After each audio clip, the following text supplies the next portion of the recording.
Alors, comme je le disais tout à l'heure en réponse au message, au super chat de Isabelle, hein, c'est ça, c'était Isabelle qui nous parlait de boycott. Euh, je vais vous montrer, évidemment, une des manières de boycotter les États-Unis, et c'est en train de se produire, c'est de revendre pour celles et ceux qui en ont déjà une. J'ai vu, c'est un mouvement profond en Angleterre. J'ai vu aujourd'hui un article, je crois que c'était du Telegraph, qui était dans ce sens-là, justement, ils sont allés surveiller sur les forums de propriétaires de Tesla le nombre qui, une fois qu'ils arrivaient à la fin de leur contrat, quand c'était un lease, décidaient de ne plus, même s'ils avaient apprécié la voiture, de se séparer de leur Tesla. C'est un beau Cybertruck, là, Thomas. C'est clairement... Je me demande pour qui le conducteur, le propriétaire de cette voiture a pu voter le 5 novembre prochain. Ne répond pas Vladimir Poutine, parce que... voilà. Mais... et donc, je vais vous montrer l'évolution. Évidemment, hein, le boycott à Elon Musk n'est pas le seul facteur. Il y a aussi l'offre de voitures électriques qui est en train de devenir de plus en plus important. Surtout, on va le voir en Allemagne, qui est un des pays moteurs, c'est le cas de le dire, de cette révolution vers la voiture électrique, où des marques comme Audi et BMW justement propose désormais des modèles. Donc on va voir ce tableau en Europe où on voit que les ventes de Tesla dans les pays forts, les pays clés comme la France et l'Allemagne sont en chute, chute complète, moins 63,4% en France, moins 59,6% en Allemagne, et puis on voit que c'est aussi le cas en Suède. Bon, pour l'instant, l'Angleterre résiste encore, mais d'après l'article du Telegraph, c'est juste une question de temps. Les Anglais aussi commencent à comprendre que ils sont en train de devenir une cible de cette nouvelle politique trumpienne, et donc derrière lui, Elon Musk. Donc voilà, c'était une nouvelle fois une parenthèse, une nouvelle petite parenthèse pour débuter cette rubrique sur l'attaque contre la démocratie européenne. Euh, on l'a vu il y a quelques minutes, Zelensky s'adressant aux délégations de plusieurs pays européens, et du coup s'adressant au monde, et du coup s'adressant aux États-Unis, expliquer que la seule manière aujourd'hui de lutter contre cette possible, pas certaine, mais cette possible trahison américaine, c'était de s'unir. Que ça soit dans le cadre d'une armée commune ou tout simplement de manière économique et politique. Et cette union, c'est ce qui fait le plus peur aux États-Unis. Et c'est là le côté positif de la chose, dans tout ce que je vais vous expliquer, c'est la preuve que les États-Unis savent que une Europe unie est un problème pour eux. Une Europe unie est un frein à cette vision tripartite du monde, la Russie, la Chine, les États-Unis. Et c'est pour ça, et c'est la seule raison, c'est camouflé par des excuses idéologiques, la liberté de parole, la fameuse liberté de parole, le grand remplacement.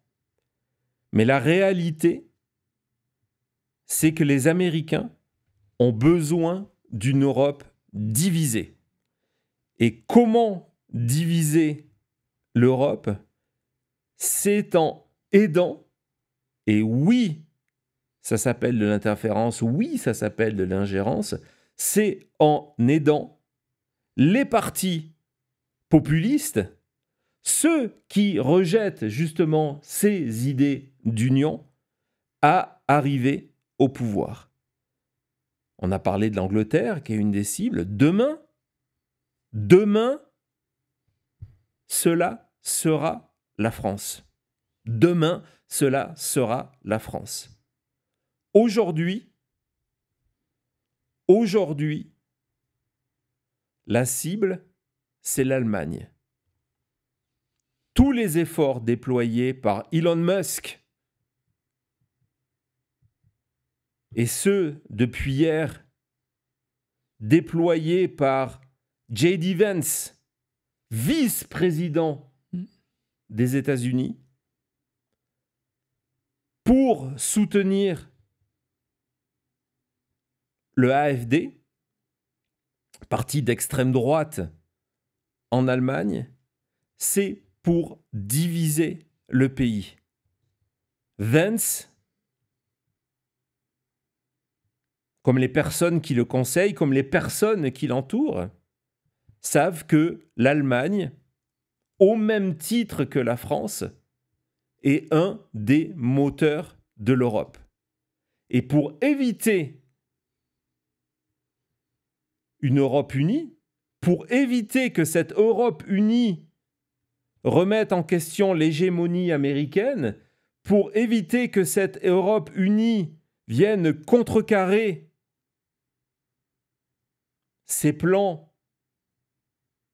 de séparation à trois, de partage à trois du reste du monde, il faut diviser ces pays-là.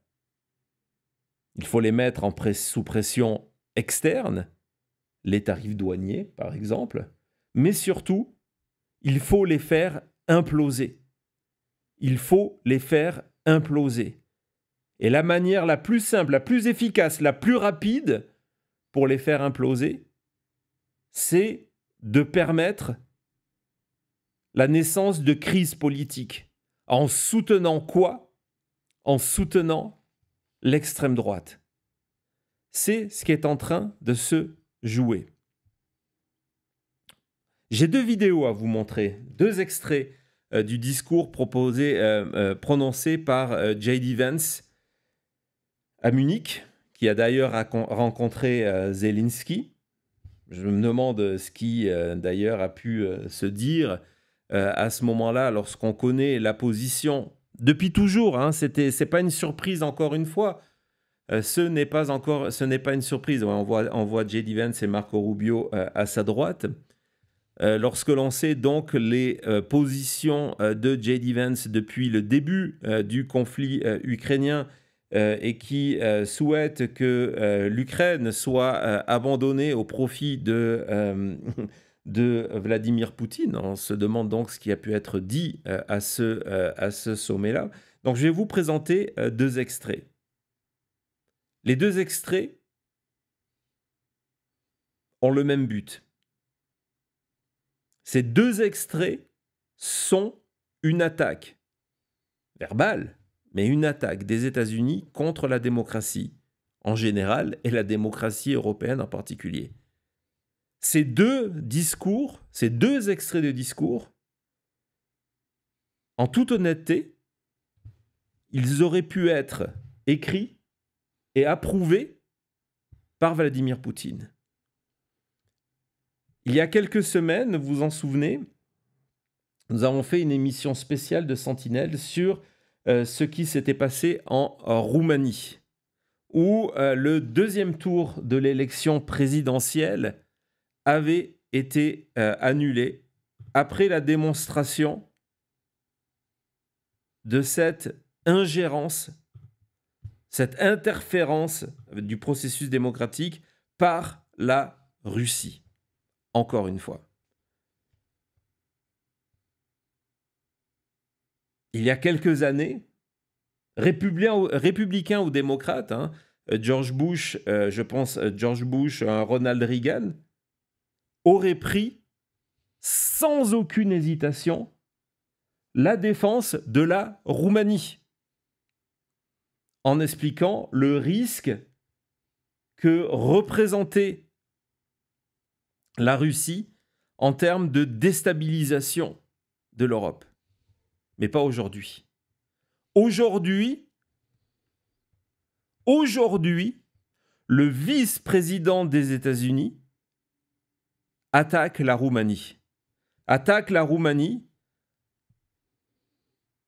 en parlant de décisions qui, selon lui, n'avaient pas lieu d'être et en soulignant, d'après lui, la faiblesse des démocraties européennes qui cèdent après quelques investissements de centaines de milliers de dollars faits par Vladimir Poutine.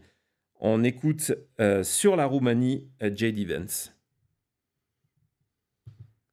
Now we're at the point, of course, that the situation has gotten so bad that this December, Romania straight up canceled the results of a presidential election based on the flimsy suspicions of an intelligence agency and enormous pressure from its continental neighbors. Now, as I understand it, the argument was that Russian disinformation had infected the Romanian elections. But I'd ask my European friends to have some perspective. You can believe it's wrong for Russia to buy social media advertisements to influence your elections. We certainly do. You can condemn it on the world stage even. But if your democracy can be destroyed with a few $100,000 of digital advertising from a foreign country, then it wasn't very strong to begin with.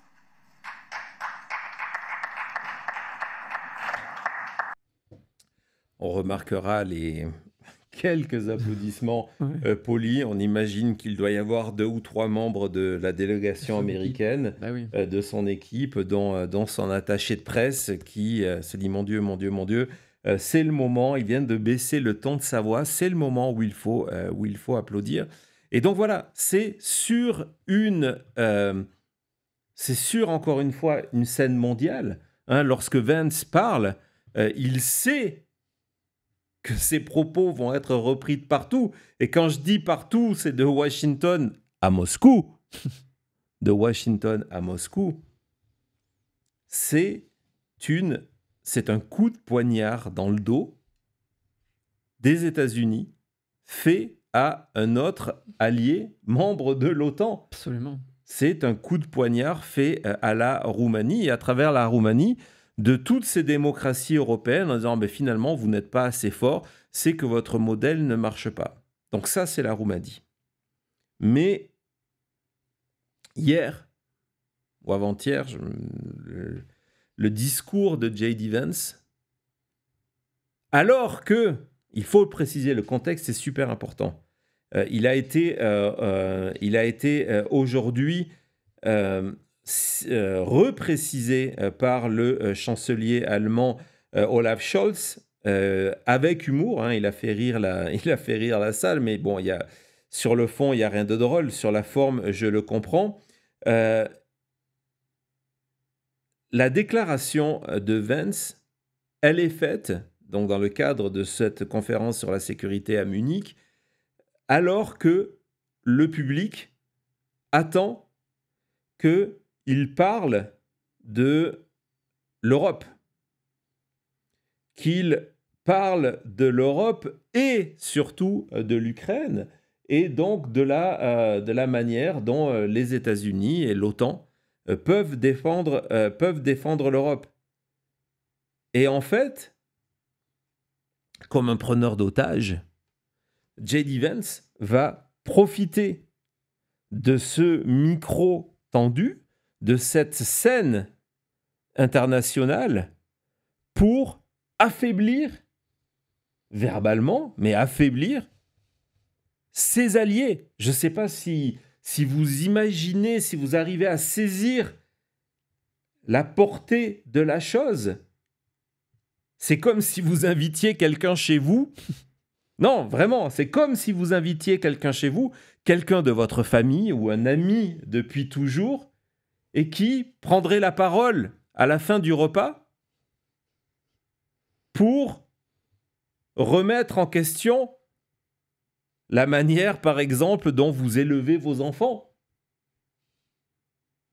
En expliquant que le voisin, celui que vous n'aimez pas, hein, le voisin d'en face, lui, il fait beaucoup mieux.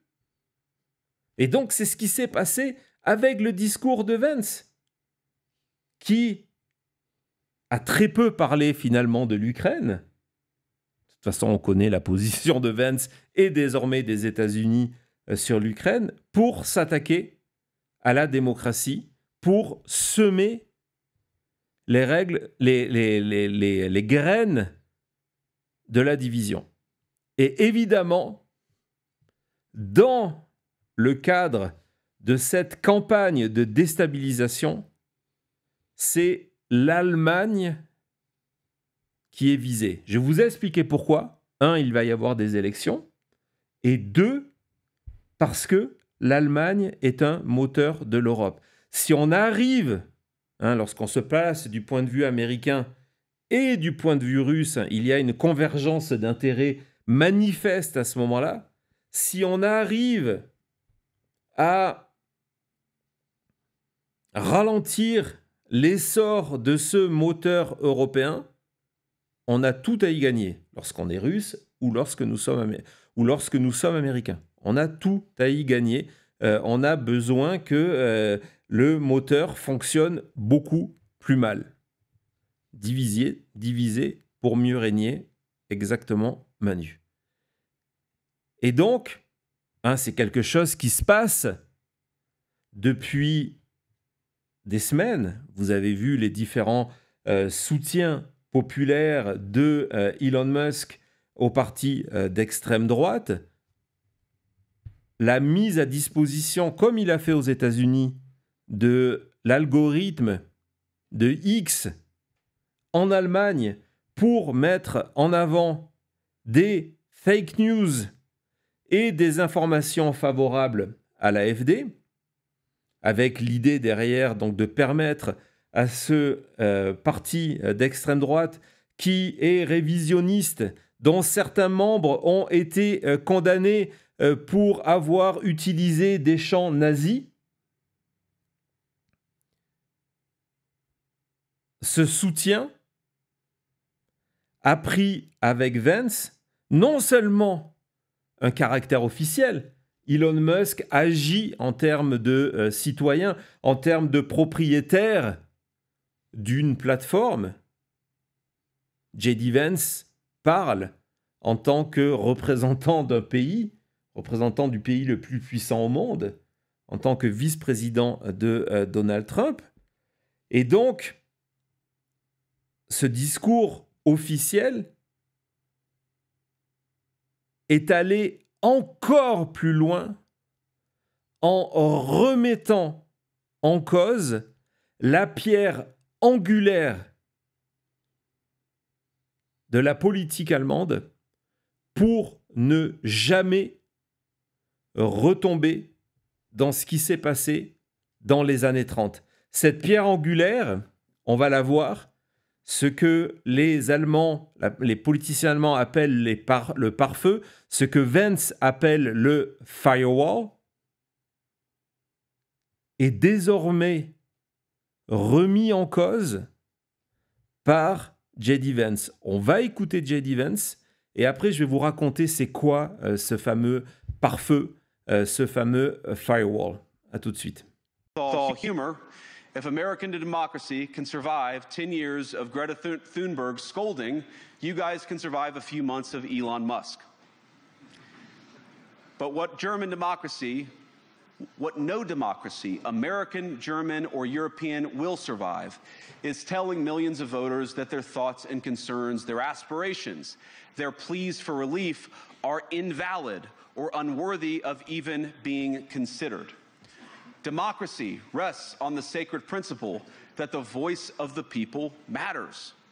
There's no room for firewalls. You either uphold the principle or you don't. Europeans, the people, have a voice. European leaders have a choice. And my strong belief is that we do not need to be afraid of the future. You can embrace what your people tell you, even when it's surprising, even when you don't agree. And if you do so, you can face the future with certainty and with confidence, knowing that the nation stands behind each of you. And that, to me, is the great magic of democracy. It's not in these stone buildings or beautiful hotels. It's not even in the great institutions that we have built together as a shared society. To believe in democracy is to understand that each of our citizens has wisdom and has a voice. And if we refuse to listen to that voice, even our most successful fights will secure. Alors, c'est toujours les mêmes mécanismes. Nous avons eu, c'est pour moi ce qui donne du sens à notre travail, parce que nous avons, et c'est dit vraiment en toute modestie, un rôle de lanceur d'alerte, si vous voulez, parce que la méthodologie, la dialectique utilisée ici par J.D. Vance, c'est exactement la même que nous avons aux États-Unis. Les adversaires de la démocratie s'affichent toujours publiquement comme des personnes, des politiques qui agissent au nom de la démocratie, alors que c'est un concept qui ne les intéresse pas. Lorsque J.D. Vance parle donc de démocratie, de redonner le pouvoir au peuple, etc., etc., c'est le même écho que nous avons eu ici pendant 2 ans lorsqu'on nous parlait de la liberté de parole. Oui, il faut le free speech. Ce qu'il fallait comprendre derrière cette liberté de parole, c'est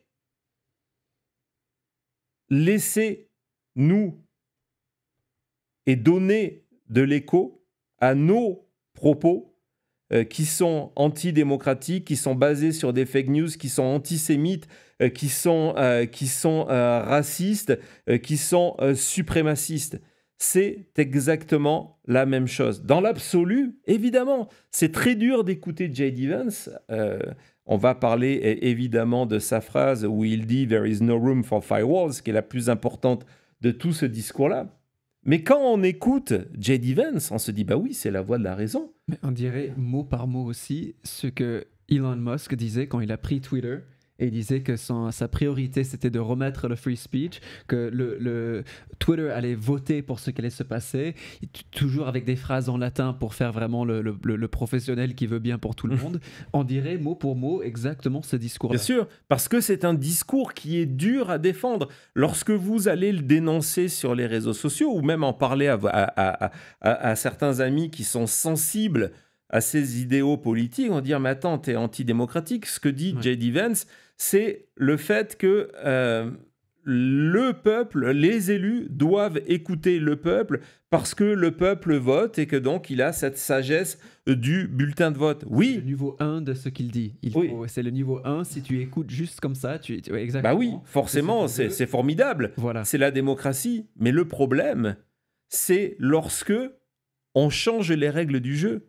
Le problème, c'est que lorsqu'on utilise des centaines de millions de dollars pour acheter une élection. Le problème, c'est lorsqu'on utilise une centaine de millions de dollars pour permettre à une plateforme de changer la perception de cet électorat-là. Si ces électeurs étaient bien informés ou informés tout court, c'est un discours qu'on peut entendre. Mais alors que publiquement, J.D. Vance a ce discours pro-démocratie, en coulisses, ses alliés, comme Elon Musk, vont tout faire pour fausser le match. C'est comme si on était dans un match de foot, c'est le cas de le dire, en disant « Non, mais laissez jouer nos 11 joueurs. Bon, ils sont peut-être dopés, mais laissez-les jouer, c'est pas grave. » Et derrière, on leur fait des piqûres en permanence. C'est exactement la même chose. Avec en plus cette nouvelle dimension qui a choqué en Allemagne et qui a fait que le Premier ministre, le chancelier allemand a été obligé samedi matin, de faire un discours pour répondre. On est dans le cadre d'une conférence pour la sécurité de l'Europe. Non, il a été obligé de faire un discours pour répondre à J.D. Vance et pour expliquer que l'Allemagne ne se laisserait pas faire et de rappeler que sous les principes de démocratie. J.D. Vance soutient un parti qui est parti nazi. Donc déjà, rien que ça, cette dimension, elle est complètement folle. Donc, Scholz a été obligé de rappeler tout ça, que les services de renseignement allemands les considèrent comme des extrémistes, des terroristes domestiques, que plusieurs de leurs membres ont été condamnés, hein, pas soupçonnés, condamnés pour avoir violé la loi allemande contre l'utilisation de slogans nazis, et que, hein, c'est le sommet, mais ça va vous rappeler le 6 janvier, que certains des membres de l'AfD, qui a le soutien de Elon Musk et donc maintenant le soutien de J.D. Vance, vice-président des États-Unis, que certains ont été arrêtés pour avoir tenté de renverser le gouvernement allemand, pour tentative de coup d'État. Et ce sont ces gens-là qu'au nom de un prétendu attachement à la démocratie, que J.D. Vance, président des États-Unis, soutient. Et donc, Scholz, dans ce discours, a été obligé, je ne sais pas si vous imaginez, il parle d'un allié historique de l'Allemagne, de dire que l'Allemagne n'accepterait pas une ingérence, parce qu'il estime que les propos de Vance sont une interférence électorale, une ingérence électorale, que l'Allemagne n'accepterait pas que des puissances étrangères, il ne vise pas que les États-Unis, mais il répondait dans le cadre de Vance, qu'une puissance étrangère vienne fausser les élections, en disant que c'est quelque chose à ne pas faire, et écoutez bien, et c'est une chose à ne pas faire, et c'est une chose certainement à ne pas faire entre alliés et amis. Que c'est à l'Allemagne, et l'Allemagne seule, de décider à quoi doit ressembler sa démocratie. Et donc, justement, ce concept de pare-feu, c'est cet accord de tous les partis politiques allemands de dire « nous ne gouvernerons pas avec l'extrême droite ». Pourquoi ce pare-feu est extrêmement important ? Parce que ce pare-feu ne permet pas aujourd'hui, même si demain l'AfD termine en tête de la prochaine élection en Allemagne, ne lui permet pas de gouverner seul. Si l'AfD veut se retrouver à la tête du pays avec des ministres, le parti doit s'associer avec d'autres. Et donc, il y a cet accord entre tous les autres partis en disant, voilà, notre pare-feu pour défendre la démocratie et pour ne plus jamais retourner dans la naissance du nazisme, la montée d'Hitler et le génocide qui en a suivi, pour ne plus jamais en arriver là, nous ne gouvernerons pas avec les membres de l'AfD.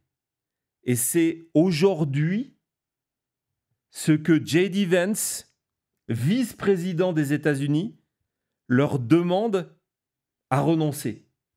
Dire non, non, c'est le moment de laisser tomber le pare-feu. Donc c'est le moment pour les partis démocrates, et je le dis ici dans le sens de la démocratie, allemands, acceptent l'extrême droite nazie et les emmènent au gouvernement. C'est d'une gravité extrême. Je ne sais pas ce que tu en penses, Thomas. On va écouter Scholz dans quelques minutes, mais j'aimerais avoir ton opinion, puis je vois passer celle du chat. C'est extrêmement intéressant aussi, donc vas-y, je t'écoute. Non, c'est exactement ça. C'est un danger. Quand on voit, il faut le rappeler, parce qu'on a l'impression que ça fait des mois, ça fait quelques semaines que Trump et Vance et Elon Musk, d'une manière, sont au pouvoir. Et on voit comment c'est effrayant. On casse des murs porteurs de la démocratie, pas que aux États-Unis, pas que pour le peuple américain, mais chez vous. Et ce qui me fait le plus peur dans tout ça, c'est de rendre ces propos normaux à chaque fois. Et c'est là où il faut résister. C'est là où il faut être des vaguelettes, même si on n'a pas la même plateforme, on n'a pas la même puissance, pouvoir, tout ça. Mais ça ne peut pas devenir normal. On ne peut pas écouter un J.D. Vance, Elon Musk ou quelqu'un depuis l'Europe avoir ces propos-là, parler du fait que ce soit de ce qu'on a dit tout à l'heure par rapport à la Russie et l'Ukraine ou l'AfD en Allemagne, ou tout ça ne peut pas être normal. On ne peut pas laisser ça être dit sans réponse. Et c'est important d'avoir des gens comme on va écouter là Olaf Scholz et d'autres répondre très clairement. C'est là le danger, c'est de s'endormir et laisser tout ça s'installer. Alors justement, on va écouter, c'est une assez longue déclaration, je voulais vous en passer qu'un extrait, mais je pense que l'heure est suffisamment grave pour en passer la totalité. C'est en allemand, c'est malheureusement, je ne l'ai trouvé que sous-titré en anglais. Je vais essayer après évidemment de vous faire un résumé de ça. C'est une déclaration officielle du chancelier allemand. Sont pas des extraits de son discours d'aujourd'hui, parce que c'était un discours donc éclaté, et j'ai trouvé beaucoup plus fort cette vidéo-là, parce que quelque part elle faisait écho à ce que faisait déjà Elon Musk, et donc fait complètement écho, malheureusement par anticipation, aux propos de J.D. Vance hier, qui demande à l'Allemagne de laisser les nazis au gouvernement. Et donc, c'est une déclaration qui a été faite au moment de la commémoration, l'heure est grave, la commémoration de la libération de, je crois que c'était Auschwitz ou Dachau, je ne me rappelle plus sur cette vidéo, on va le voir tout de suite, pour rappeler le drame et pour rappeler que c'est la responsabilité non seulement de l'Allemagne, de ses politiques, mais aussi et surtout de ses citoyens, que tout cela ne se passe plus jamais. Et pour que tout cela ne se passe plus jamais, l'Allemagne a besoin de ce pare-feu, de cette protection contre une partie, oui, de sa population, une protection que J.D. Vance, hier, leur a demandé d'abandonner. On écoute Olaf Scholz. Heute, vor 79 Jahren, wurde das Vernichtungslager Auschwitz von sowjetischen Soldaten befreit. Heute, am 27. Januar, gedenken wir der Millionen Opfer des Nationalsozialismus. Jüdinnen und Juden, aber auch Sinti und Roma, Homosexuelle, Menschen mit Behinderung, Kriegsgefangene, politisch Verfolgte. Unsere Verantwortung für dieses von Deutschen begangene Menschheitsverbrechen, die bleibt. Deswegen gründet unsere Demokratie auf einem zentralen Bekenntnis. Nie wieder Ausgrenzung und Entrechtung, nie wieder Rassenideologie und Entmenschlichung, nie wieder Diktatur. Dafür zu sorgen, ist die zentrale Aufgabe unseres Staates. Deswegen bekämpfen wir jede Form von Antisemitismus, Terror, Propaganda und Menschenfeindlichkeit. Deswegen verfolgen wir mit den Mitteln des Rechtsstaats diejenigen, die Terrorismus unterstützen und menschenfeindlich hetzen. Deswegen haben wir im gerade verabschiedeten neuen Staatsangehörigkeitsrecht ganz klar geregelt, dass niemand eingebürgert werden kann, der rassistischen, antisemitischen oder anderen menschenfeindlichen Ideologien nachhängt. Deswegen ist es sehr gut, was das Bundesverfassungsgericht in dieser Woche zur Finanzierung der ehemaligen NPD entschieden hat. Es hat klar festgestellt, zu unserer wehrhaften Demokratie gehört auch, dass wir keine Parteien staatlich finanzieren, die sich gegen unsere freiheitlich-demokratische Grundordnung richten. Nie wieder richtet sich aber nicht nur an den Staat. Nie wieder fordert die Wachsamkeit aller. Unsere Demokratie ist nicht Gott gegeben, sie ist menschengemacht. Sie ist stark, wenn wir sie unterstützen, und sie braucht uns, wenn sie angegriffen wird. Immer neue Berichte tauchen auf über Neonazis und ihre dunklen Netzwerke. Und zugleich haben Rechtspopulisten Zulauf, die Angst schüren und Hass säen. Überall in Europa und auch weltweit kann man das beobachten. Doch diese Entwicklung ist keine Fügung, die man einfach hinnehmen muss. Unser Land ist gerade auf den Beinen. Millionen Bürgerinnen und Bürger gehen auf die Straße.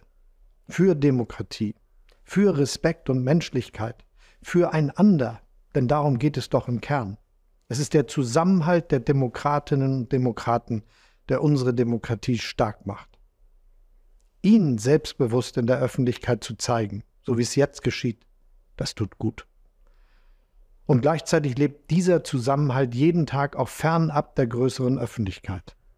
Dort, wo Bürgerinnen und Bürger sich freiwillig für andere einsetzen, in Gruppen und Vereinen, Städten und Gemeinden, in der Nachbarschaft und im Netz. Unsere Demokratie hat Millionen Gesichter. Unser Nie wieder hat Millionen Stimmen. Der 27. Januar ruft uns zu. Bleibt sichtbar, bleibt hörbar. Gegen Antisemitismus und gegen Rassismus und gegen Menschenhass und für unsere Demokratie. Nie wieder ist jeden Tag. Alors, 3 minutes 20, essentiel. Essentiel. Nie wieder, never again, plus jamais. C'est dur de rebondir là-dessus, mais c'est dur parce que ça touche des thèmes qui nous sont chers à tous ici, au niveau de Maintenant Média, mais aussi chez vous, parmi notre communauté, que vous soyez, on a vu tout à l'heure, en Grèce, en Belgique, aux États-Unis, au Canada ou en France. Donc, dans un premier temps, Scholz rappelle que cette notion de plus jamais ça, nie wieder, plus jamais ça, est au cœur de la démocratie allemande. Au cœur de la démocratie allemande, évidemment, d'abord au niveau politique, et au niveau gouvernemental, que c'est le premier devoir, le premier devoir d'un gouvernement allemand, quelle que soit sa couleur. Il ne s'adresse pas ici en tant que membre du SPD ou en tant que membre de la CDU, mais que le premier devoir, c'est de s'assurer que ce plus jamais soit une réalité, que le gouvernement empêche, c'est ce fameux firewall que Donald Trump et à travers donc via J.D. Vance souhaite que les Allemands laissent tomber. Il explique par exemple de manière très concrète, c'est une décision allemande et peut-être qu'elle devrait être reprise ou en tout cas être un sujet en France, de dire que ce n'est pas le rôle de l'argent public de venir financer ces partis qui s'opposent à ce plus jamais et qui propagent la haine et la division. Ce parti qui clairement a ses racines dans une forme de nostalgie écœurante du nazisme, et que donc ce n'est pas la fonction de l'argent public de venir financer ces partis-là. C'est un point extrêmement intéressant. Et puis ensuite, et c'est pour ça que la dernière partie, et j'ai voulu vous passer l'intégralité de cette vidéo, qui elle-même, vous l'avez remarqué, est déjà un petit peu coupée, mais ça faisait plus de 3 minutes. La dernière partie qui est au cœur de notre engagement ici et de votre présence à chaque émission, de votre soutien, qui est de rappeler que ce plus jamais, c'est une promesse globale, c'est une promesse de citoyen, c'est une promesse d'être humain, que la démocratie, Scholz le dit, elle ne s'est pas uniquement construite sur des lois. La démocratie, son moteur principal, ce sont les citoyens, les électeurs. Ce sont nous et ce sont vous. Il rappelle donc que la démocratie, ce sont des millions de voix, des millions de visages, et que ces visages et ces voix doivent chaque jour s'assurer que plus jamais, ce qui s'est passé en Europe à la fin des années 30 jusqu'en 1945 redevienne une réalité.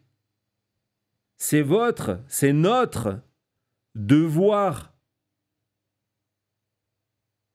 responsabilité de vaguelettes,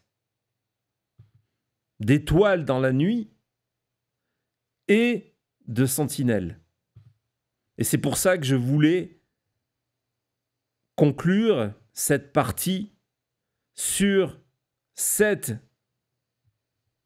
partie, sur ce discours-là, en disant pas besoin aujourd'hui d'avoir une section du journal des Vaguelettes parce que de Zelensky à Olaf Scholz,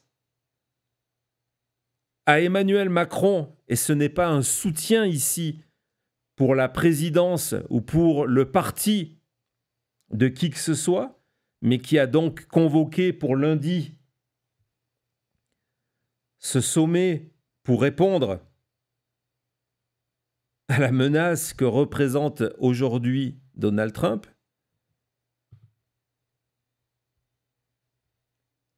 de Macron, Zelensky à Scholz, c'était une émission consacrée quasi entièrement, on va se retrouver dans quelques minutes, avec notre œil sur les réseaux, mais à l'espoir et aux vaguelettes. Plus jamais.